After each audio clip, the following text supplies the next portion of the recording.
Thank you for joining us on this episode of Sports Bets for Free. My name is Scott Jenkins, your host, just a local sports bettor here in Phoenix, Arizona. And hopefully today with our picks and your picks, it's going to be another profitable day for you.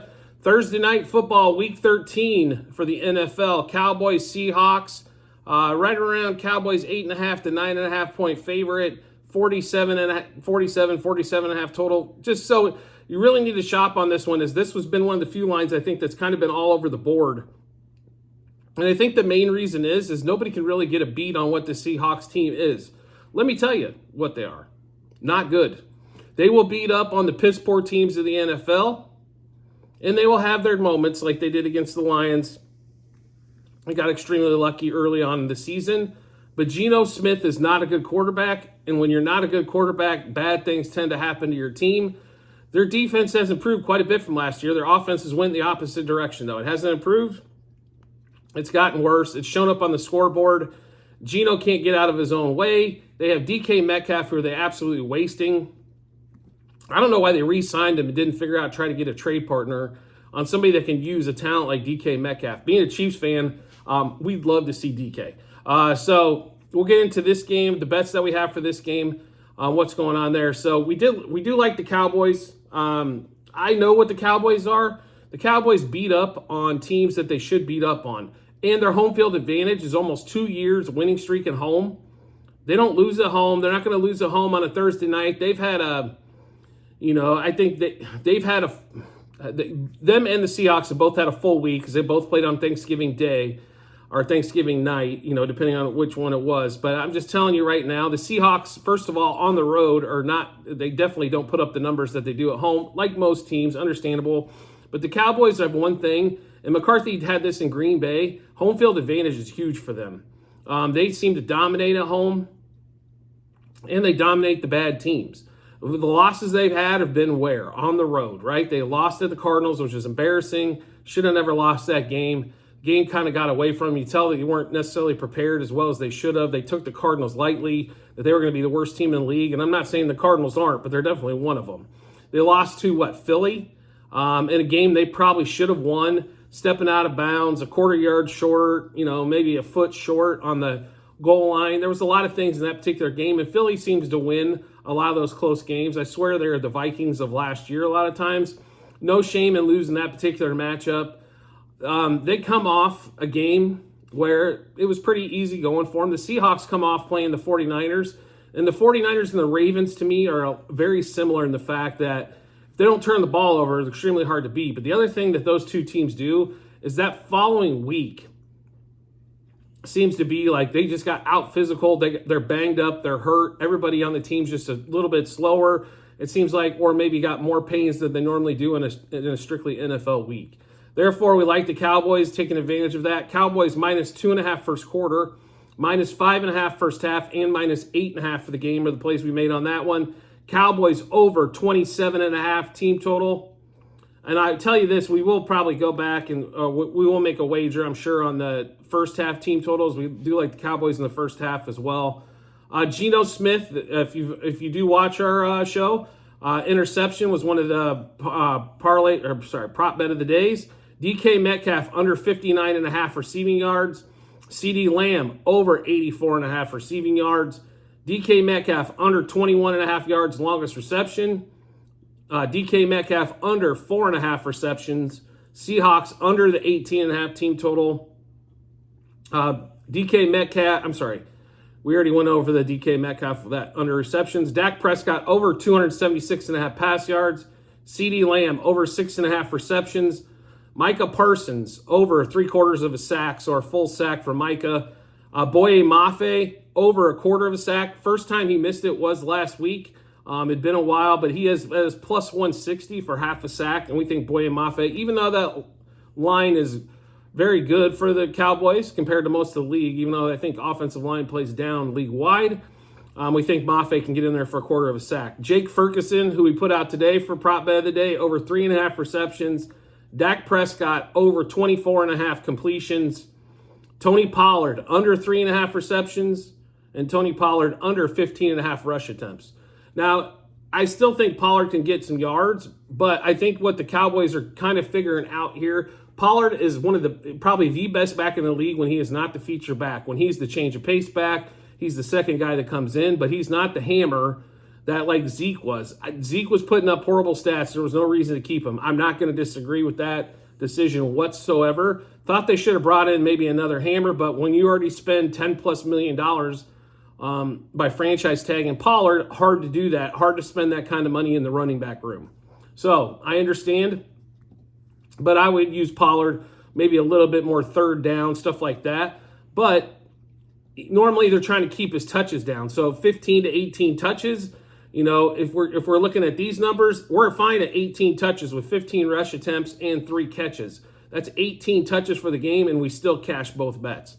So that's why we like the under on the Pollard on the receptions and the rush attempts on that one. Plus, he's went majority of the season, he's been under the 15.5 rush attempts. And I honestly think that they're going to be able to throw the ball down the field. Seattle does go back to its cover 3 defense where they allow stuff to happen in front of them, but not behind them. So I expect it's not going to be complete dink and dunk, but I think a lot of catches to Ferguson is definitely in the cards. CeeDee Lamb running those unders that are 6 to 8 yards deep. I think we could see a lot of that tonight with the Cowboys and keeping the ball away from the Seahawks. And then almost like clockwork, the Seahawks are going to turn the ball over, especially since it's on the road. And then we get the Geno Smith throwing the pick. The Cowboys turn, a pick 6, or they get a couple of turnovers. Next thing you know, the Seahawks are down 20 or 17, and they're throwing the ball every time, which is going to allow Micah Parsons to get that sack as well, as they get to pin their ears back and go. So we don't like the total over, like for the total combined game, but we do like the Cowboys hitting their stride on this one here and getting their part. And the Seahawks, I think if the Seahawks score 14 to 17 points, probably what's to be expected, and the Cowboys score 31, it could be right around that 31-14, 31-17 mark, which is going to put it really damn close to where the total is. So that's why we're staying away from the total combined. But we'll get back to the plays that we have for the Cowboys game one more time. So Cowboys minus 2.5 first quarter, minus 5.5 first half, minus 8.5 for the game. Cowboys over the 27.5 team total. Geno Smith to throw a pick. DK Metcalf under 59.5 receiving yards as Geno can't seem to find the tallest dude on the field. CeeDee Lamb over 84.5 receiving yards. DK Metcalf under 21.5 yards longest reception. Seahawks under the 18.5 team total. DK Metcalf, one more time, under 4.5 receptions. Prescott over 276.5 pass yards. I know it's in the 280s now. It's getting close because I think Prescott might be in run mode in the fourth quarter. CeeDee Lamb over 6.5 receptions. Micah Parsons over 3/4 of a sack. Boye Mafe over 1/4 of a sack. Jake Ferguson over 3.5 receptions. And Prescott over 24.5 completions. And then Tony Pollard under 3.5 receptions and under 15.5 rush attempts. There's no reason to run him in the fourth quarter. If we have a 2+ touchdown lead, we can bring in the rest of the backs to kind of finish that game off on that one there. So that's going to be what we've got so far. Like I said, we are going to make a bet here shortly after we get off this episode, and that is going to go to the team total. In fact, we'll go ahead and put that on the sheet now. If we go to team props and the Cowboys, this wasn't available earlier in the week when we made a lot of these bets. We like to catch these lines pretty early, especially for the Thursday games. Looking at them on Monday and Tuesdays, there's a lot of value there on those before the lines get a little crazy. Not that this line really hasn't got out of bounds. There's been money coming in both sides. That's why the line has jumped, I think, so much. Cowboys, though, over 14.5. Team total at plus money for the first half. We are going to play that one as well. But that's, I think, when they get to these over 14 numbers, obviously that's over 2 touchdowns. So they need 3 scoring drives or a 2-point conversion or something weird to happen like that one. But they have been able to put 17 points together pretty consistently in the first half, especially against teams that are not named the Eagles, that are not named the Chiefs, that are not named the 49ers, all that kind of stuff. So, like I said, against the rest of the league, they're great. And the Seahawks are not. The Seahawks will probably make the playoffs, and it's because there's nobody else, nobody from the NFC South besides the division winner. You got the NFC North is going to be the Lions, and the Vikings are probably, because they're going to hang around 500 more than likely. And then you got out west, you got the 49ers, and then you got, you can probably, the Seahawks are probably going to be the next best option to fit in that NFC playoff picture. It's going to boil down, though, I think, to that final 2 weeks, and when we get to the playoffs, it's going to be the Lions, obviously, I think, are going to be there and can make things tough. The Eagles and the 49ers and the Cowboys probably be the 4 teams left. So if you're looking at the Cowboys, anytime they don't play those top 3 teams in the NFC or play other teams in the AFC that are at the cream of the crop, they should win and should win handily, especially at home with that big home field advantage they've built over the last few years. So I did want to thank everybody for joining us on this episode of Sports Bets for Free. At the end of this episode, you will see a link in the comment section to our Google Sheet, which is our ledger. It's going to have all of our bets, what juice we got those at, how many units we placed, what book we placed them at, and then obviously the result once we get done with all that. I will give everybody a heads up. The college show coming up, there is a 500 unit alert that we have for tomorrow night on Washington. We also have a 50 unit alert on that Michigan Iowa over for Saturday night. I suggest getting on both of those early.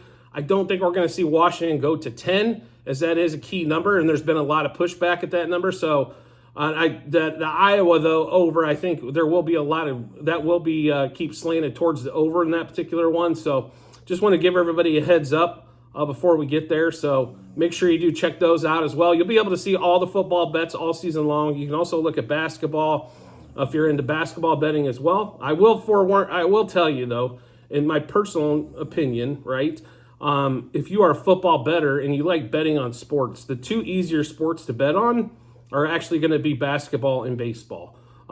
They play a little bit more often, so they don't have that full week in between games. They're not sometimes dissected as much as the football lines are, especially in the NFL when so many games are close. It's hard to get covers with favorites, so on and so forth. And the public had a monster week last week. Most everybody did, as the books took their bath week of the year. So expect this week to be a little bit more difficult, to say the least, on that end there. It was Thanksgiving weekend last year as well, where the book kind of took a bath as well. But we think we've got a good handle on what's going to happen for Thursday Night Football, so make sure you check out all those bets. And as always, if you subscribe and get notifications to our YouTube channel, so we drop our bets, you get those first. Makes life really simple. When you subscribe, you can go to YouTube, you'll see it's on the description button. If you turn notifications on, every time we drop a new video with bets, you'll get notified first on your device or phone, and you can check that out at Sports Bets for Free. I do appreciate everybody's support as always, and I look forward to seeing you on the next episode.